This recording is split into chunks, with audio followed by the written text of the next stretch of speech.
어제가 민족의 고유 명절인 추석이었습니다. 그동안 만나지 못했던 가족들이나 친지 또 이웃들을 만나 인사를 하고 또 덕담도 나누고 또 이제는 성도 여러분들이 조금은 한가한 시간을 보내시리라 생각됩니다.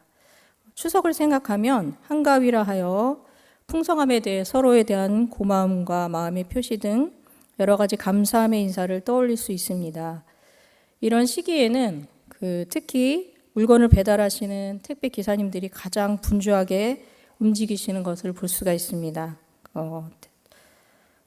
정확한 주소지에 선물을 배달하기 위해서 실어 나르고 또 인편을 통해서 한 해 동안 입은 은혜를 감사하는 마음에 존경하는 분들께 고마움을 표시하기 위해서 직접 방문하는 경우도 있습니다.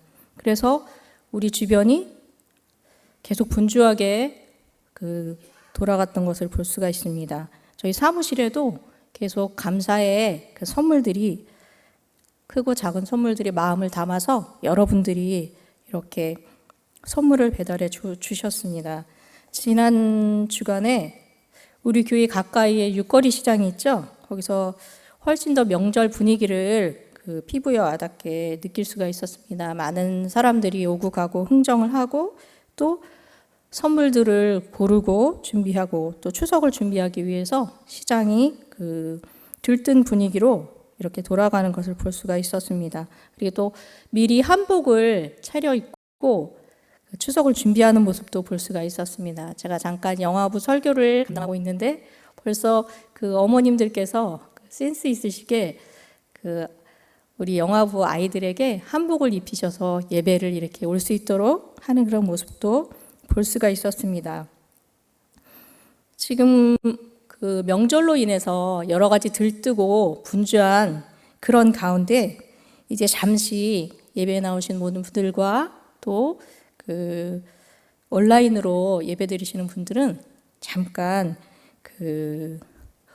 어수선하고 또 약간 들떴던 세상을 향했던 마음의 문을 닫고 가장 은혜를 올려드려야 할 감사의 대상을 떠올리며 집중하는 시간을 가져보도록 하겠습니다. 오늘 본문은 잘 아시는 내용처럼 한 여인의 의연한 감사가 이 땅에서 영원한 나라에 이르기까지 기억될 감동적인 사건이 된 사실을 나타내고 있습니다. 물론 이 여인은 자신의 감사가 그렇게까지 기억될 감사라는 것을 모르고 감사했을 것입니다. 그저 이 여인은 은혜를 입은 예수님을 향하여서 놓칠 수 없는 그 한순간, 그 상황에서 자신이 할 수 있는 최선을 다해서 하나님 앞에 감사의 표시를 응답하고자 했을 것입니다. 그렇지만 그 여인의 처음 의도와 다르게 결과적으로 그 감사는 하나님께서 기억하시고 인정하시는 영원한 감사가 될 수 있었다는 것입니다. 이 이야기는 사복음서에 약간은 다른 표현으로 기록되고 있습니다. 요한복음 11장과 마태복음 26장, 오늘 읽으신 마가복음 14장, 그리고 누가복음 7장에 약간은 다른 형태로 이 사건을 다루고 있는 것을 볼 수가 있습니다. 값비싼 향유를 예수님 발에 붓는 마리아의 이야기는 아주 잘 알려진 이야기죠. 그렇지만 그 당시에 여성들의 이야기나 또 어린아이의 이야기들은 사실 상황에서 많이 배제되었다고 합니다. 그렇지만 이 여인의 이야기가 이렇게 복음서 4곳에 기록되어서 지금 예배를 드리고 있는 우리에게까지 전달된다는 것은 하나님께서 우리에게 전하시고자 하는 메시지가 굉장히 강하고 깊고 크다는 것을 알 수가 있습니다. 오늘 읽으신 마가복음의 기자는 이 여인의 이름을 밝히지는 않고 있습니다. 그냥 본문 3절에 그냥 한 여자가 라고 기록을 하고 있습니다. 그렇지만 이 여인이 사복음서를 두루 비교해서 읽다 보면 베다니의 마리아라는 것을 알 수가 있습니다. 베다니의 마리아는 오빠가 나사로죠. 나사로가 죽음 가운데서 하나님 앞에 고침을 받고 깨어난 것을 아무래도 이 마리아는 하나님 앞에 감사하기 위해서 베다니의 시몬, 문둥병이 걸렸던 시몬의 집에서 잔치가 벌어지고 있을 때 감사하기 위해서 달려왔던 것을 볼 수가 있습니다. 그리고 또 예수님은 이 본문 9절에 이 여인의 행동에 대해서 이렇게 말씀하십니다. 내가 진실로 너희에게 이르노니 온천하에 어디서든지 복음이 전파되는 곳에는 이 여자가 행한 일도 말하여 그를 기억하리라. 다시 말하면 예수님은 이 여인의 헌신이 영원히 기억될 가치가 있는 영원한 감사였다는 그 사실을 강조하고 계신 것을 볼 수가 있습니다. 그러면 도대체 한 여인의 헌신하는 사람이 이 여인 한 사람밖에 없지는 않았을 텐데 이 여인의 헌신이 이렇게 영원히 감사의 조건이 되고 감사의 본이 되는 그 비밀이 무엇이며 또 아울러서 우리의 감사 생활을 잠시 돌아보는 시간을 가지도록 하겠습니다. 첫 번째, 이 여인의 헌신은 앞에서도 계속 강조하였던 것처럼 최선을 다한 헌신이었다는 것입니다. 인생을 살아가면서 우리가 경험하는 감동의 하나는 인간이 자신보다 더 큰 목적을 위하여 자신의 존재를 깨트리는 순간이라고 할 수 있을 것입니다. 본문에 기록된 여인의 헌신에 대해서 주께서 감동한 이유도 바로 그런 헌신이었기 때문입니다.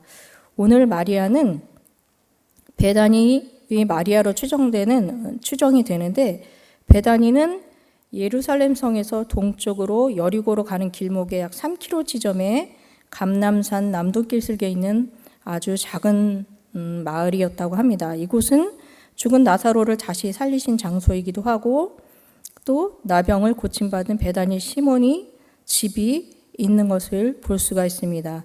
이렇게 보면 그 나사로와 또 그 베다니에서 나병을 고침받은 시몬은 어떻게 보면 같은 동네 사람이라고도 볼 수가 있습니다. 뭐 아주 가까운 한 동네 이렇게는 할 수 없겠지만 그래도 가까운 곳에 살고 있었던 사람들인 것을 볼 수가 있습니다. 이 베다니는 히브리어로 베트아니아 해서 가난한 자의 집이라는 그런 뜻이 있다고 합니다.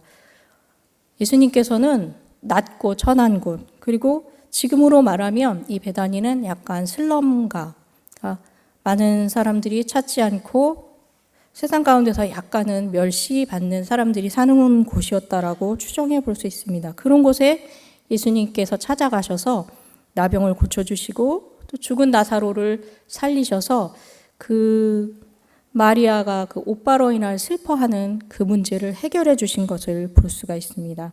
그리고 이 마리아가 어떻게 하나님 앞에 최선을 다했나를 찾아보면 첫 번째는 이 본문에 나타난 주인공 마리아는 옥합을 열어서 그 예수님께 조금만 그냥 예의상 부어 드렸다면 예의를 지키는 헌신이 되었을 것입니다. 당시 팔레스타인에서는 중요한 손님이 방문하였을 때 손님의 머리에 향유를 몇 방울 떨어뜨리는 습관이 있었다고 합니다. 사실 은혜를 입은 마리아가 그냥 향유를 몇 방울 예수님께 떨어뜨리는 것만으로도 그냥 하나님 앞에 예수님 앞에 칭찬받는 그런 헌신이 되었을 텐데 이 마리아는 그것으로도 만족할 수 없었던 것을 볼 수가 있었습니다. 마리아는 옥합을 깨뜨려서 주님의 머리에 그 향유를 몽땅 부어버린 것을 볼 수가 있습니다. 이것은 통째로 하나님 앞에 헌신한 것을 볼 수가 있습니다. 본문 8절에 그는 힘을 다하여 더 이상 남겨둘 힘이 없었다는 뜻입니다. 힘을 다하여 내 몸에 향유를 부었다고 기록을 하고 있습니다. 조그만 감사를 할 수가 있지만 우리가 선물을 받다 보면 비싼 선물이 물론 가장 감동이 되겠지만 그렇게 오래가지 못하는 것 같아요. 정말로 감동적인 선물은 그 크고 작은 것과는 상관없이 사람에게 감동을 주고 오랜 시간 그 여운이 남는 것을 볼 수가 있습니다. 제가 결혼하기 전에 잠깐 학원에서 아르바이트를 했었는데 거기가 조금 어려운 동네였어요. 어려운 동네였는데 할아버지 손에 이끌려서 학원에 오는 그 친구가 있었어요. 근데 그 어린아이는 부모님이 다 그 집을 나가버리셨어요. 이혼하시고 나가버리시고 할아버지 손에 그 잘하는 아이였는데 스승의 날이 가까우는데 그 어린아이가 선생님, 할아버지가 선생님 발 치수가 어떻게 되냐요? 그렇게 자꾸 물어보는 거예요.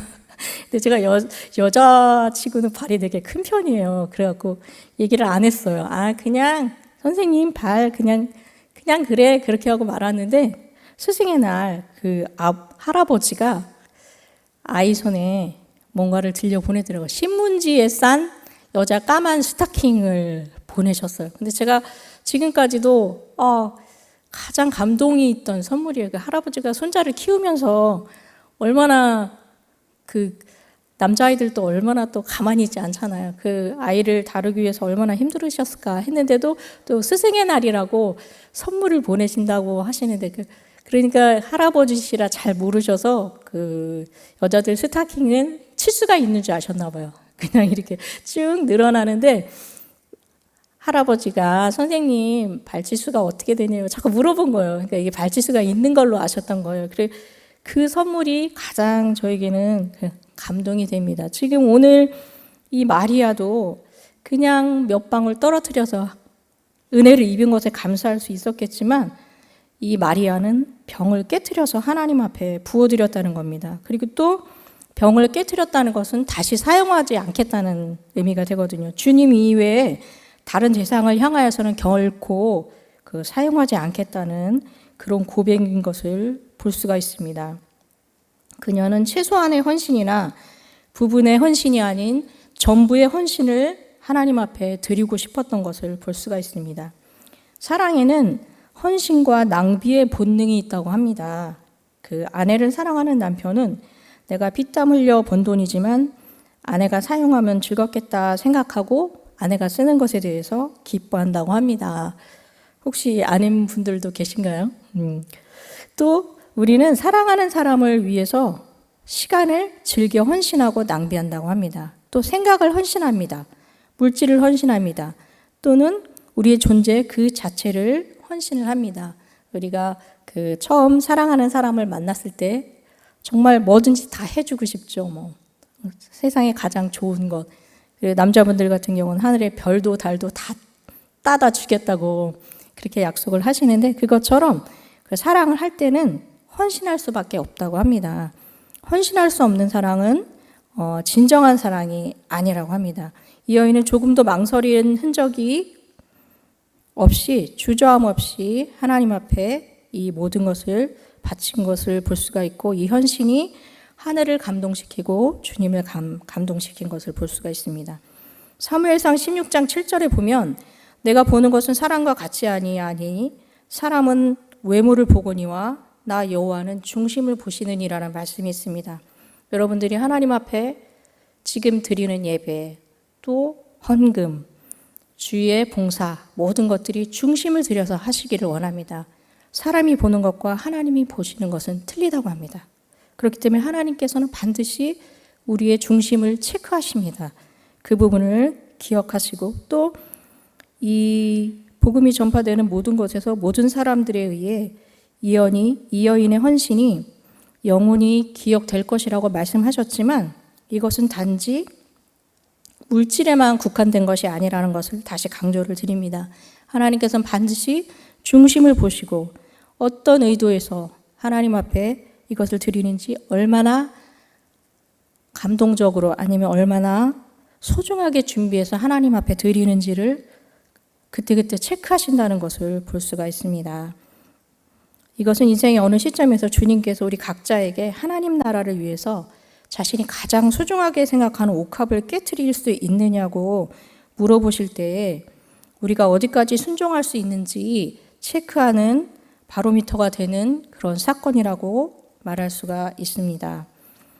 제가 이 말씀을 준비하면서 장요나 선교사라는 분의 간증을 보게 되었습니다. 이분은 30년 동안 베트남 선교 사역을 하신 가라 니느웨로라는 그 책을 쓰신 분입니다. 강직성 척추염에 걸려서 10개월 동안 그 식물인간으로 살아갔었는데요. 이분은 사실은 처음에는 신앙생활을 잘 하셨고 둘째 아들이 3살 때 장모님이 끓이던 사골 국물에 빠지는 바람에 거의 죽을 목숨에 있을 때 이 장요나라는 분이 하나님 아들만 살려주시면 제가 열심으로 주의를 감당하겠습니다 하고 기도를 했는데 그 부분이 응답이 됐대요. 근데 아들이 괜찮아지자 이분은 약속을, 하나님께 드렸던 약속을 잊어버리셨습니다. 그래서 하나님의 은혜를 잊어버리고 나름 열심히 사신 거예요. 사업이 너무 잘 돼서 40대 초반에 건설 사업으로 대성공을 하셨대요. 그래서 부산 수영장 그 요트 경기장을 그 수주하는데 큰 일을 감당하셨고, 그 다음에 그 당시에 전국 시계탑 광고나 옥외 광고를 다 이분이 수주할 정도로 그렇게 사업이 잘 나갔다고 합니다. 근데 이분이 너무 잘 나갈 때 너무 돈이 많이 들어오니까 매일 갈아입을 양복을 다 사갖고 날마다 갈아입는 거예요. 오늘은 청색 양복, 내일은 뭐 하늘색 양복, 이렇게 색깔별로 다 사고, 뭐 시계, 뭐 남자들이 할 수 있는 화려한 액세서리를 다 비싼 걸 구입해서 그렇게 잘 쓰고 계셨대요. 근데 어느 날 갑자기 손발이 뻣뻣해지면서 말을 할 수가 없고 그냥 의식만 살아있고 식물인간으로 10개월을 침대에 누워서 살았다고 합니다. 이것이 이제 강직성 척추염이라는 그런 진단을 받으셨는데, 그때 이분이 침상에서 지나간 일들을 다 기억하시면서 하나님의 은혜를 내가 너무 잊어버리고 살았구나. 하나님 살려주세요 하면서 당신의 죄를 고백하고 그렇게 눈물로 하나님 앞에 기도했을 때 가족들은 다 포기를 하셨대요. 이제 장례를 치러야 하나 보다. 더 이상 뭐 10개월 이상 그 병원 침대에 누워 있으면 가망이 없구나. 그리고 의사들도 가망이 없다라고 그렇게 판단한 가운데 어느 날 하나님께서 이 부분을 고쳐주시고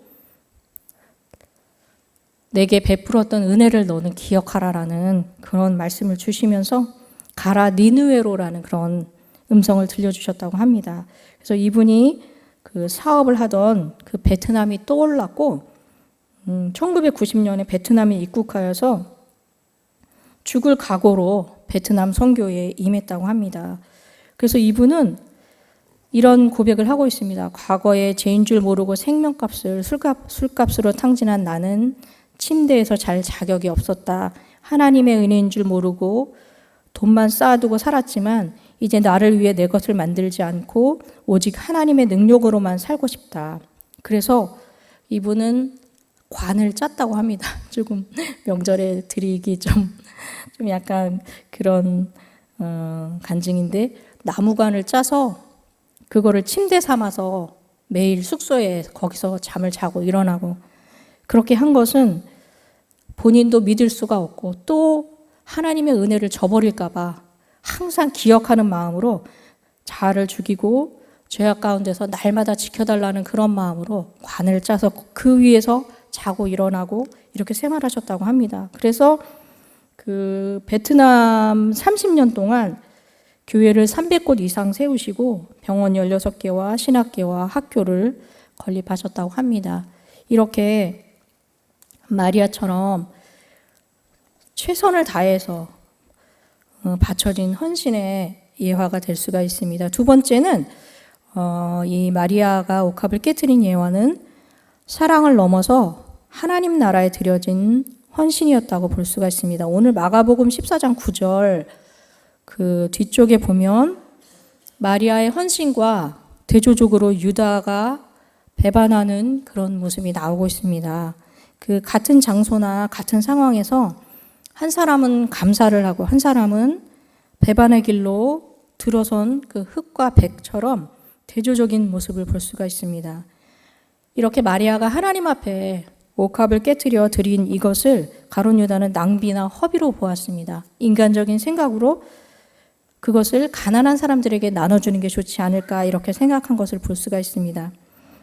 성경을 자세히 살펴보면 하나님 앞에 온전한 헌신을 드린 사람들은 모두가 다 낭비로 비춰진 헌신을 한 것을 볼 수가 있습니다.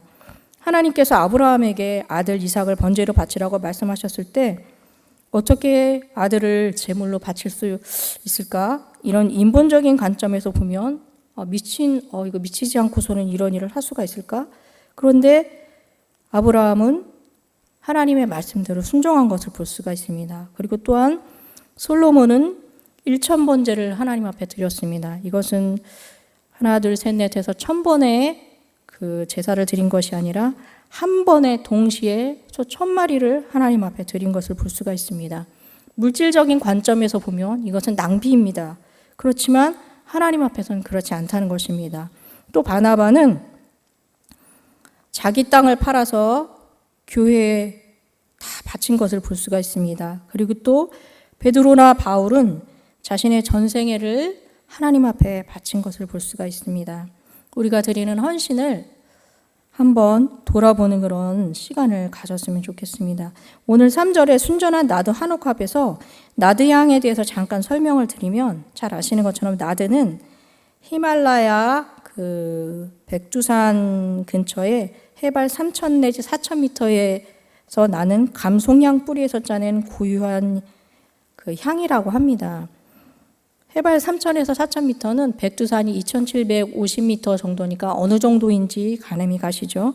그리고 이 향은 또 구하기도 쉽지가 않지만 향이 잘 날아간다고 합니다. 날아가기 때문에 쉽게 보관해서는 그 가치를 인정받을 수가 없어서 그만큼 비싸고 귀한 것이라고 합니다. 그래서 향이 옥합이라고 하는데, 옥합이라는 것은 옥을 깎아서 만든 병이라고 합니다.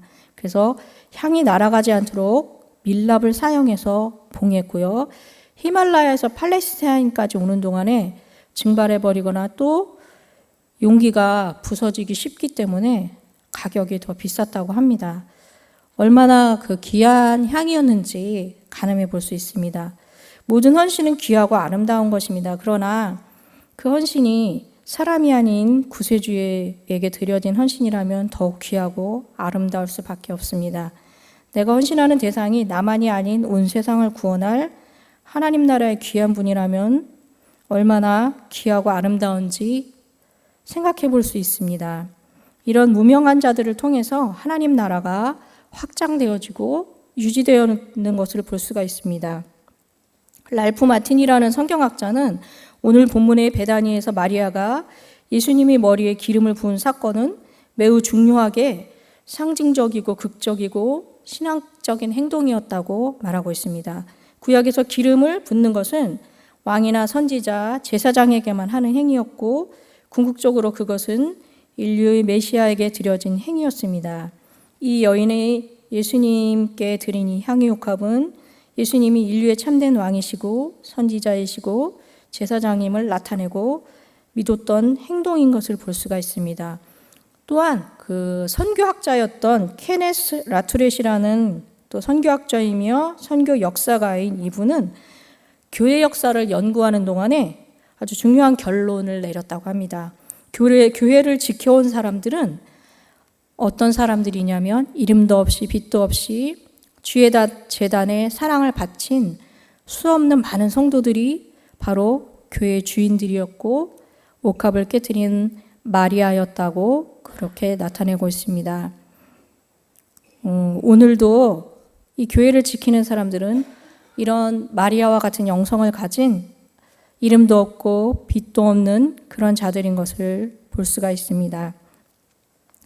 잠시 다른 질문이지만 설교를 들을 때 누가 가장 많이 은혜를 받을 것 같습니까? 네, 갈급한 영혼이기도 하지만 사실은 설교를 준비하는 설교자가 가장 많이 은혜를 받는다고 합니다. 왜냐하면 성도님들께 설교를 들려드리기 위해서 준비하기 위해서는 정말 성경 사전도 꺼내보고 또 간증도 찾아보고 또 기도도 열심히 하고 또 이래서 최선을 다해서 가장 좋은 것을 드리기 위해서 준비를 합니다. 그래서 저도 그 명절에 묵상하는 감사를 위해서 어떤 말씀을 나누며 어떤 간증을 나눌까 굉장히 많이 찾아보았습니다. 그래서 세 번째는 우리에게 베풀어 주신 은혜를 다시 돌아보는 시간을 가집시다라는 그런 세 번째 말씀입니다. 하나님은 졸지도 않으시고 주무시지도 아니하시고 우리들을 지켜 보호하십니다. 시편 121편 3절과 4절에 여호와께서 너를 실족하지 아니하게 하시며 너를 지키시는 이가 졸지 아니하시리로다.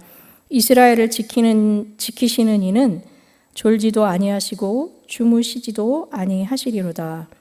이렇게 하나님의 사랑이 큰데 그 사랑이 너무 크고 세밀해서 우리가 느끼지 못할 때가 많고 또 자주 잊어버릴 때가 많습니다.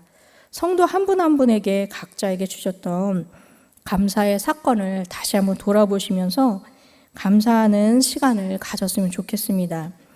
한때 감사의 일기를 쓰는 것이 유행이라고 하면 좀 그렇지만 그렇게 막 번져나갔던 때가 있었어요. 그래서 저도 나도 감사의 일기를 한번 써봐야 되겠다 해서 감사의 일기를 시작을 했었는데, 일기라고 하니까 초등학교 때도 막 방학 때 몰아서 일기를 막 쓰고 이랬는데 약간은 숙제 같고 엄청 부담감이 생기더라고요. 그래서 나름대로 감사하는 것을 어떻게 쓸까 하다가 감사의 메모를 남겨야 되겠다. 감사의 메모는 뭐 기간도 없고 그 다음에 꼭 써야 하는 것도 아니고 이렇기 때문에 제가 감사의 메모를 결혼하기 전부터 계속 써왔던 것들이 있어요. 그래서 가끔 제가 막 힘들고 어렵고 막 불평이 나오고 이럴 때 그 감사의 메모를 이렇게 넘겨보면 하나님이 이렇게까지 나를 구원해 주시고 또 하나님이 이렇게까지 응답을 해 주셨는데 여기서 내가 불평을 하고 있다니 이러면 안 되지 하고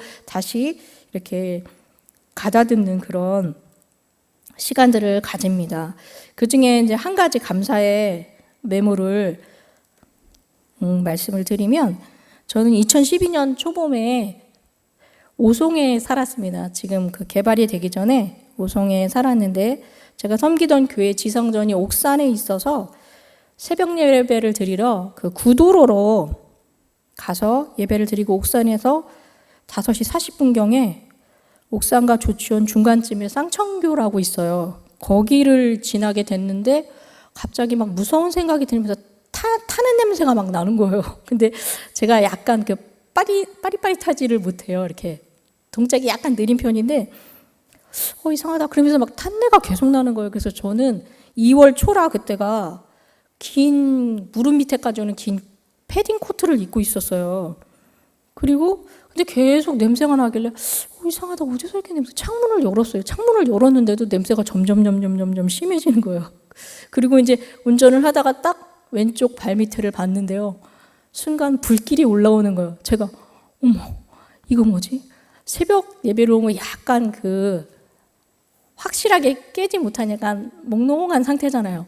잠이 확 깨는 거예요. 그러면서 어머 어떡해 하면서 깜빡이를 놓고 차에서 딱 내린 순간부터 이제 정신이 하나도 없는 거예요.